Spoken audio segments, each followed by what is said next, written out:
Assalamualaikum dan salam sejahtera semua. Apa khabar? Sihat ke? Okay, cikgu harap semua berada dalam keadaan yang sihat lah ya. Okay, keadaan yang sihat di samping keluarga. Keluarga yang tercinta. Okay, baiklah. Seperti biasa bertemu lagi kita di dalam kelas sejarah tingkatan 1. Okay, sebelum kita nak mulakan pembelajaran kita pada hari ini, cikgu nak minta kamu untuk selesakan diri. Okay, maksudnya berada di dalam keadaan dan tempat duduk yang selesa. Okay, dah selesa ke? Okay, kalau dah selesa, jom kita teruskan. Okay, sebelum kita nak masuk kepada satu subtopik yang baru pada hari ini, cikgu nak minta kamu untuk tonton satu video. Cikgu ada sediakan satu video ni untuk kamu. Okay, kamu lihat di dalam video yang bakal cikgu paparkan sebentar lagi. Okay, cikgu nak kamu lihat satu persatu apakah yang cuba disampaikan oleh video ini. Okey, tanpa membuangkan masa, okey, mari kita saksikan video tersebut.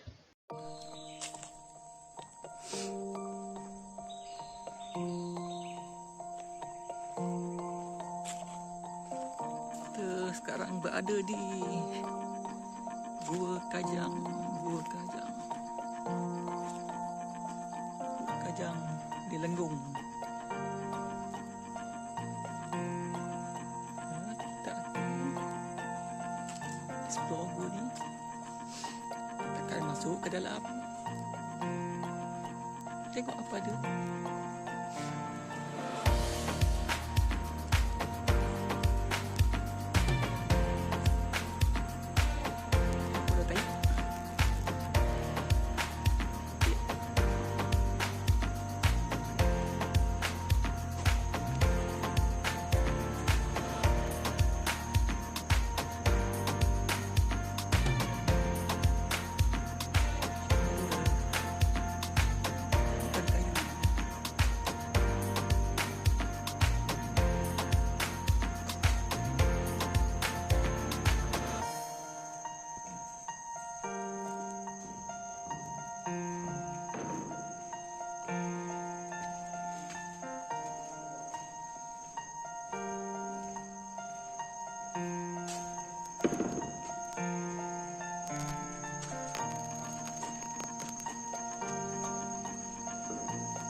Baiklah, kamu dah tontonkan video yang cikgu tunjukkan tadi.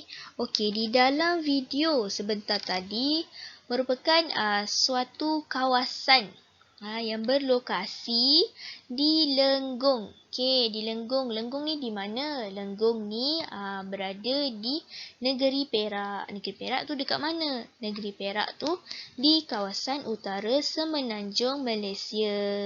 Kita sekarang ni kalau kita berada di Johor, kita di selatan. Okey, utara berada di atas. Okey, berbalik kepada video iaitu lokasi kita di Lenggong Perak. Okey, di dalam video ini kamu tonton, kamu lihat ada apa? Ada gua. Di tepi-tepi tu tadi macam ada pokok-pokok lah sikit. Itu merupakan perjalanan ni lah. Perjalanan orang yang berikut video ni, dia nak pergi ke gua tu. Kena lalu ada hutan-hutan sikit. Lepas tu baru jumpa gua. Di dalam gua tadi kamu dapat lihat mereka mengeksplor lah. Mereka tengok persekitaran gua macam mana. Okey. Maka video ini lebih kepada cikgu nak kamu tahu tentang lokasinya di mana. Lokasinya tadi di mana? Lokasinya di Lenggong Perak. Kalau kamu nak tahu, di Lenggong Perak ini merupakan salah satu kawasan di Malaysia ni yang mempunyai banyak nilai sejarahnya. Nilai sejarah tu apa maksudnya? Dekat Lenggong Perak ni banyak gua-gua tau. Di mana gua-gua yang terdapat di Lenggong ni mempunyai motif-motif ataupun kesan-kesan tinggalan masyarakat zaman prasejarah.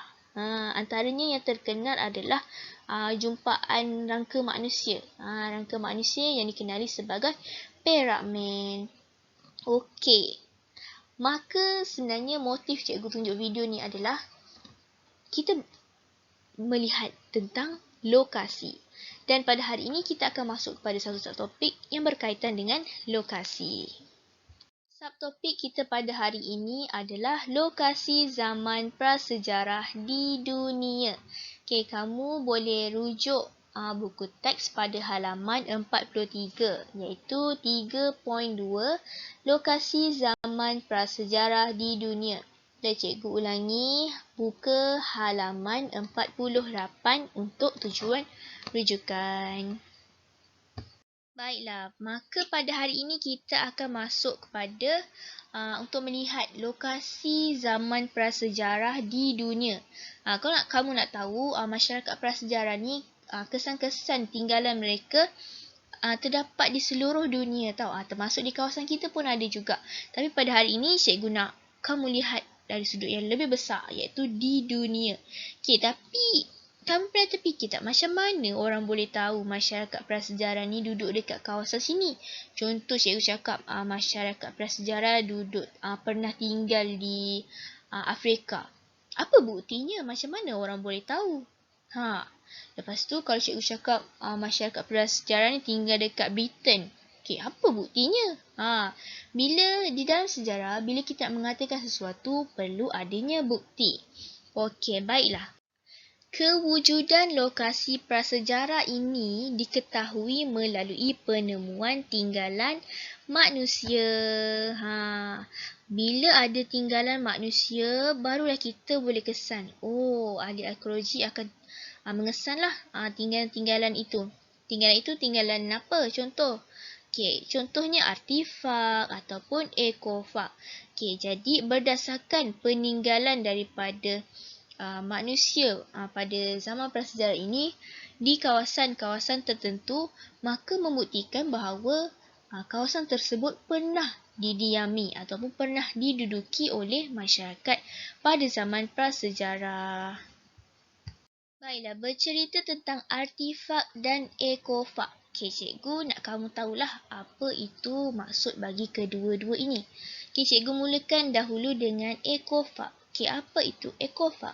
Okey, ekofak ini merupakan bukti tinggalan data arkeologi yang menjadi petunjuk wujudnya kegiatan budaya manusia di suatu kawasan. Seperti ada bekas pembakaran, ada bunga tumbuh-tumbuhan, sisa kerang, arang dan tulang binatang. Contoh-contohnya ginilah. Okey, itu untuk ekofak. Okey, selain itu kita tengok pula artifak ni macam mana. Okey. Artifak ni dalam bahasa yang mudah untuk kamu faham, cikgu boleh nyatakan bahawa artifak ni merupakan benda, benda yang hasil daripada olahan dan ciptaan manusia. Yang benda tu boleh dipindahkan. Contoh benda boleh dipindahkan macam kalau terdapat jumpaan seperti tembikar. Tembikar kan kita boleh angkat, kita boleh pindahkan. Contoh alatan batu. Alatan batu kita boleh angkat, kita boleh pindahkan. Contoh-contoh lain seperti kapak batu, arca, patung, barang-barang porselin ataupun seramik. Lagi apa lagi? Perhiasan, mata wang ataupun senjata. Okey, itu untuk artifak. Di mana artifak ini merupakan suatu benda yang daripada hasil olahan manusia tu. Dan benda tu boleh dipindah-pindahkan lah. Manakala ekofak ini merupakan lebih kepada petunjuk untuk membuktikan bahawa wujudnya kegiatan budaya manusia. Seperti bekas pembakaran tadi. Bekas pembakaran, sisa-sisa kerang dan tulang binatang. Tulang-tulang lah. Ataupun fosil. Okey. Okey, selain itu, lokasi kawasan prasejarah ini juga kita bahagikan kepada dua, iaitu yang pertama di kawasan yang terdedah dan yang kedua di kawasan yang tertutup. Kawasan yang terdedah ni lebih kepada lembah sungai dan kawasan tertutup ni gua. Okey, maksudnya apa? Okey, maksudnya lokasi yang menjadi pilihan oleh masyarakat pada zaman prasejarah ini, mereka boleh memilih, mereka memilih di antara dua kawasan ni lah. Ada yang memilih di kawasan yang terdedah, lebih terdedah, dan ada yang memilih di kawasan yang lebih tertutup. Tertutup ini di gua, manakala yang terdedah itu di kawasan sungai. Dan selain daripada tu juga, lokasi prasejarah ini juga boleh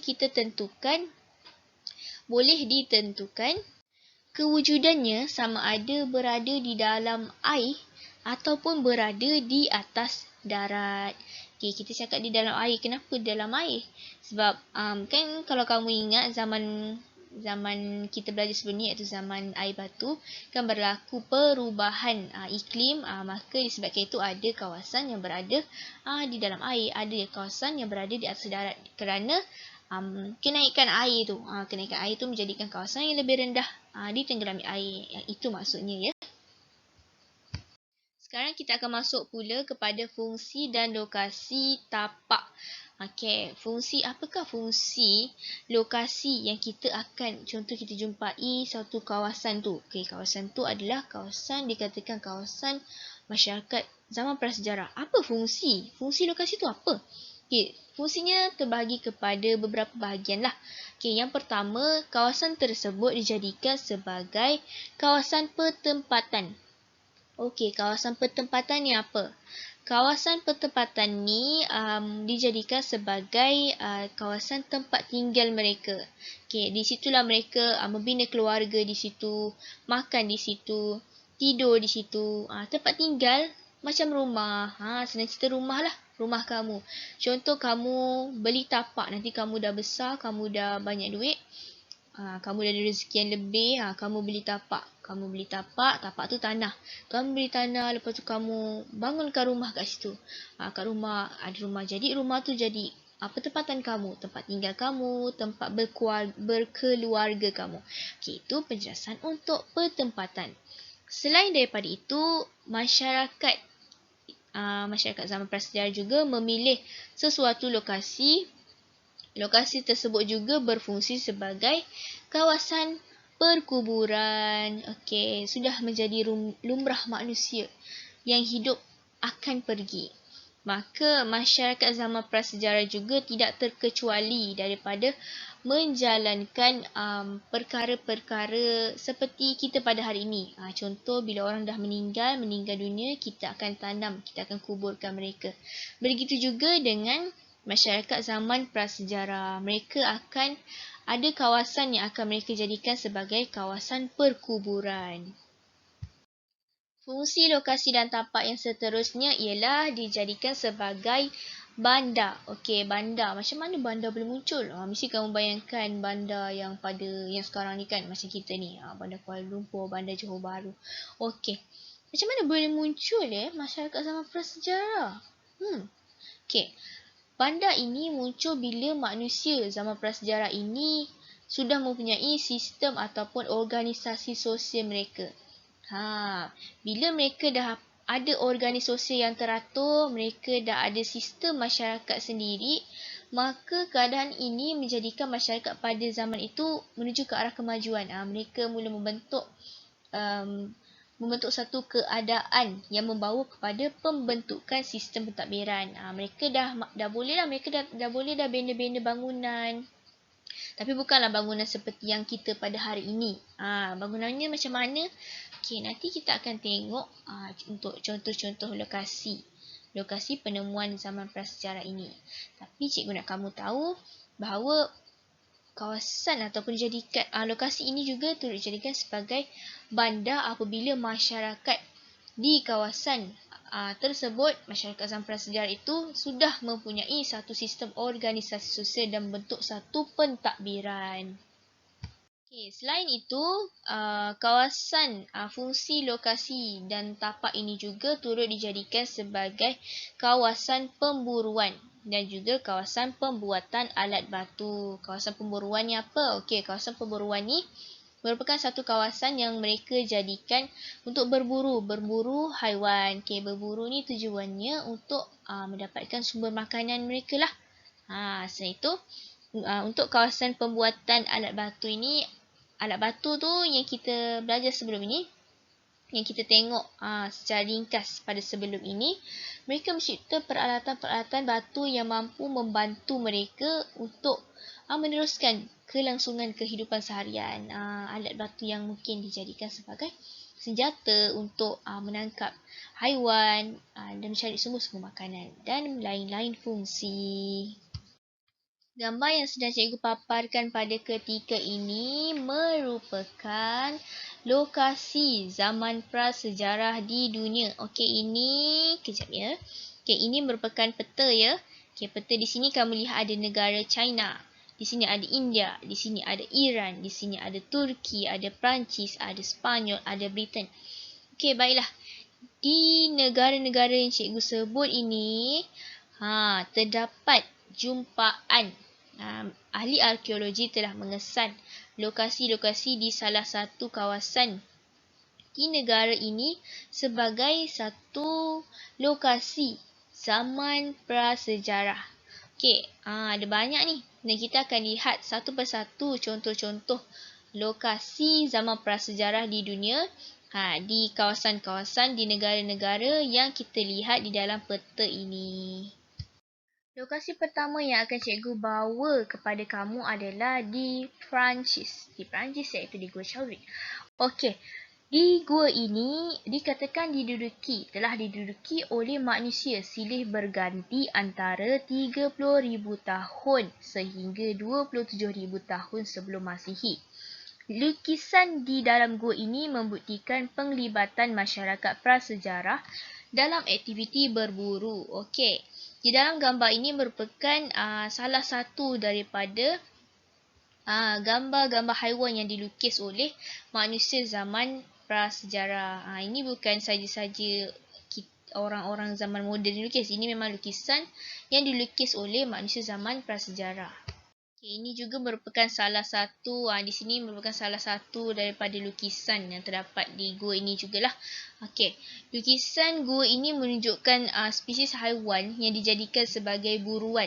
Antara yang terdapat di dalam gua ini adalah kuda, singa, dinosaurus. Okay, sebenarnya kalau kamu nak tahu, di dalam gua ni terdapat banyak lukisan-lukisan yang dicorakkan di dinding. Dan antara lukisan-lukisannya adalah lukisan binatang lah terutamanya. Dan maka sebab itu dikatakan bahawa dikaitkan masyarakat zaman prasejarah di kawasan ini dikaitkan dengan aktiviti berburu binatang. Negara yang seterusnya adalah Sepanyol.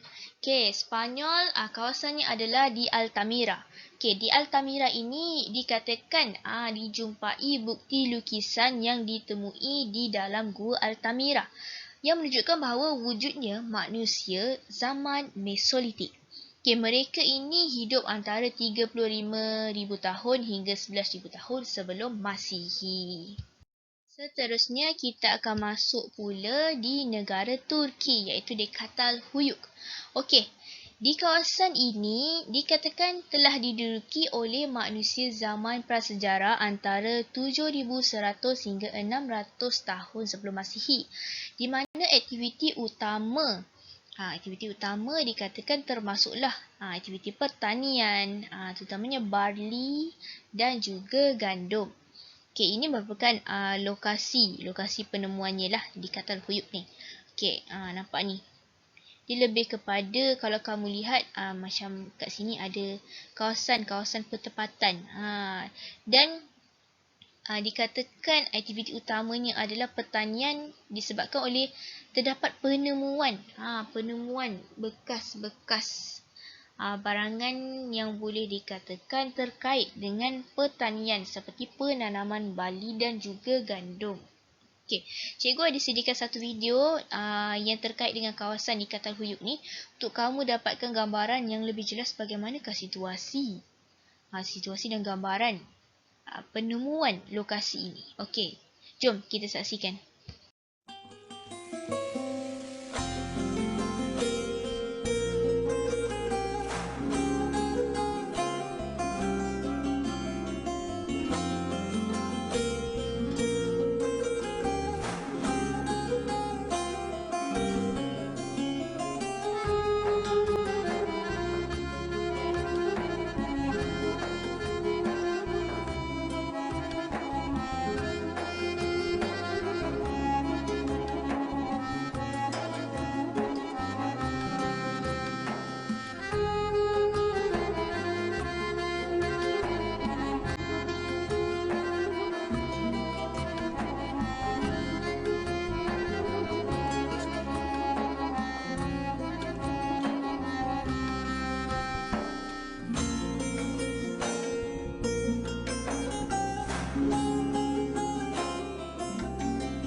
kita lihat lagi contoh kawasan dan lokasi yang seterusnya masih lagi di Turki, iaitu di kawasan Göbekli Tepe.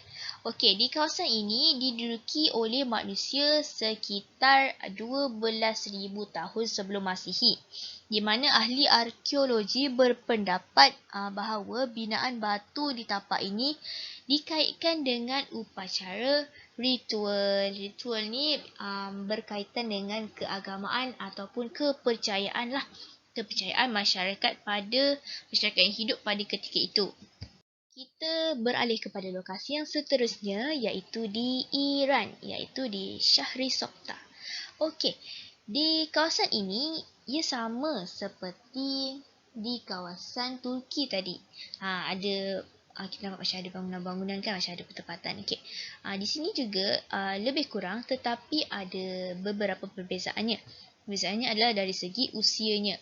Usia dikatakan bahawa usia di kawasan pertempatan ini antara 3,200 hingga 1,800 tahun sebelum Masihi. Bukti tapak ini menunjukkan kehidupan masyarakat yang lebih tersusun. Okay, di kawasan Iran ini, penemuan ini dikatakan bahawa masyarakat pada ketika itu telah hidup dalam satu keadaan yang lebih sistematik lah. Sistematik, lebih tersusun. Kenapa dikatakan lebih tersusun? Ianya dikatakan lebih tersusun dan sistematik kerana pada ketika itu dah wujudnya satu kawasan yang dibahagi-bahagikan. Contohnya, mereka ada kawasan perumahan, kawasan perkuburan, kawasan pembuatan barang. Kawasan pembuatan barang harian lah. Di situ kamu lihat mereka dah ada pecahan-pecahan mereka sendiri. Okey, kat sini rumah. Kat sini kawasan rumah. Dekat sini nanti dia ada satu bahagian lain. Okey, kat sini adalah kawasan perkuburan untuk orang-orang yang dah meninggal lah. Kubur kan. Okey, satu lagi nanti dia ada kawasan pula. Kawasan untuk mereka cipta pembuatan barangan harian. Dekat sini, kerana disebabkan itulah pembahagian kawasan tersebut disebut sebagai satu wujudnya dan terbentuk masyarakat yang lebih tersusun. Okey, jom kita tengok antara gambar-gambar lain lah di Shahri Sokta ni. Okey, ini merupakan gambar atau pembahagian di kawasan lain lah. Bukan di kawasan lain, maksudnya di bahagian lain di kawasan Shahri Sokta ni. Okey, kalau kamu nak tahu, Shahri Sokta ni bermaksud bandar terbakar. Ianya terletak di persimpangan laluan perdagangan zaman Gangsa yang melintasi dataran tinggi Iran. Peninggalan kota Bata Lumpur mewakili kemunculan masyarakat kompleks pertama di timur Iran, di mana mereka tadi dah mempunyai pembahagian-pembahagian kawasan yang tertentu. Dengan itu disebut lebih bersistematik, lebih teratur. Okey. Ni gambar-gambar lain yang kamu boleh tengok. Untuk pengetahuan kamu juga ya, struktur seperti tanah perkuburan dan sejumlah besar alat artifak yang dijumpai di sana, yang digali di sana masih lagi dalam keadaan yang baik, terpelihara dengan keadaan yang baik disebabkan oleh iklim padang pasir. Kamu tahu kan padang pasir akan kering kan. Okey, iklim padang pasir yang kering tu menjadikan penemuan ataupun barangan-barangan yang dicari gali oleh ahli arkeologi masih lagi berada di dalam keadaan yang elok. Seperti gambar ni lah, masih lagi elok, dan artifak-artifak yang dijumpai juga masih lagi berada di dalam keadaan yang boleh kita kenal pasti. Maksudnya tak ada celah-celah sangat lah, kita boleh nampak lagi. Boleh nampak dengan jelas gambarannya. Gitulah. Seterusnya kita akan melihat di Zhoukoudian, China. Okey, di sini tapak ini berusia antara 18,000 tahun hingga 11,000 tahun sebelum Masihi. Dan ditemukan di kawasan ini, di gua ini ditemukan rangka manusia yang dinamakan sebagai Peking Man. Kita beralih pula kepada sebuah kawasan di India yang dipanggil sebagai Bhimbetka. Bhimbetka ini terletak di kawasan di bahagian tengah India. Dan ianya berusia lebih kurang 30,000 tahun sebelum Masihi. Lama ya. Dan bukti bukti yang ditemukan ini, bila mereka temukan bukti di kawasan Bhimbetka India ini menunjukkan bahawa kewujudan wujudnya manusia zaman prasejarah di India pada suatu ketika dahulu. Okay, sekarang cikgu nak tunjukkan kamu antara apa yang ada di Bhimbetka India ni, di kawasan tersebut. Apa tinggalan sehingga mereka boleh menyatakan bahawa wujudnya manusia di situ. Okey, jom kita tengok. Sebagaimana di kawasan gua-gua lain, di Bhimbetka India ini juga tidak terkecuali terdapat lukisan-lukisan di dinding gua. Di mana lukisan ini dihasilkan oleh siapa? Siapa yang boleh melukis? Manusia. Okey, kan itu dah dikatakan bahawa wujudnya manusia di kawasan tersebut. Bila ada lukisan, lepas tu kita tengok pula lukisannya lukisan macam mana. Kat sini kalau kamu nampak ada bentuk haiwan, banyak haiwan. Lepas tu nanti kat bawah ni kalau kamu perasan, kamu kena perasan juga. Okey. Kat sini ada gambar macam manusia. Manusia kat sini. Kat sini menunjukkan bahawa kalau kamu teliti, kamu tengok betul-betul, mereka nak tunjukkan bahawa aktiviti mereka pada ketika itu. Mereka kat sini kan nampak mereka ada gambar ni ada pegang macam senjata. Okey. Kat sini menunjukkan bahawa mereka masyarakat prasejarah pada ketika itu menjalankan aktiviti berburu binatang. Okey, di gua ini dikatakan terdapat banyak lukisan-lukisan seperti haiwan ni lah. Dikatakan hampir 200 haiwan dengan spesies-spesies yang berbeza dah dilukis. Dilukis ada dinding-dinding gua tu. Okey. Sekarang habis untuk penerangan untuk gambar ni. Cikgu nak tunjukkan satu video untuk kamu lihat lah. Macam mana gambaran situasi. Situasi macam mana batu-batunya, macam mana struktur, bentuk guanya di Bhimbetka India ini. Okey, jom. Mari kita saksikan.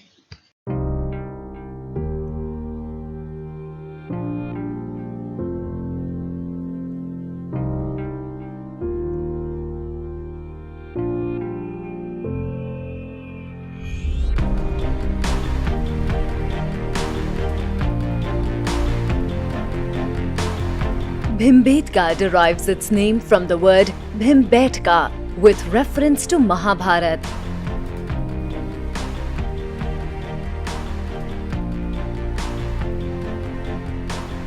It used to be the place where Bhima, one of the Pandavas, used to sit.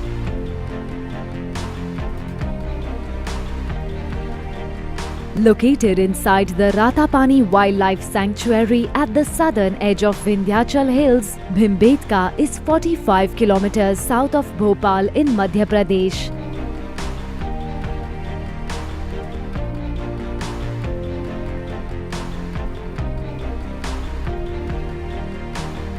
It is a place rich in natural resources.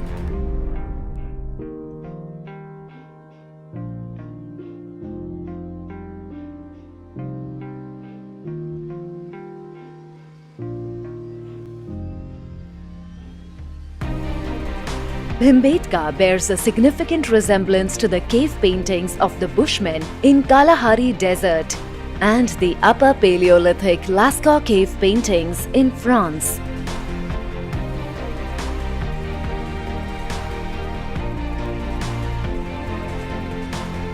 At the Bhimbetka rock shelters, there are signs of the possibility of earliest traces of human life in India. It has some Stone Age paintings which are approximately 30,000 years old.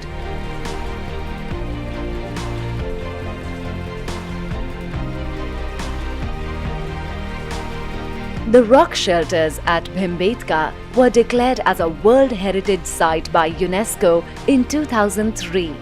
Bhimbetka is a must-visit for nature lovers and offers an unforgettable peek into Madhya Pradesh's rich history.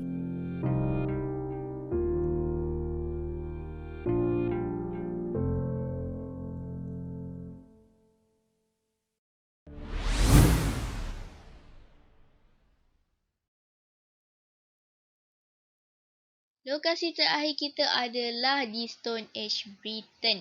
Okey, di kawasan ini telah dibina antara 3,700 sehingga 1,600 tahun sebelum Masihi. Binaan ini dikatakan dikaitkan dengan tempat ritual. Ritual dan tempat mengkaji bintang. Okey, keadaannya adalah seperti gambar ni lah. Okey.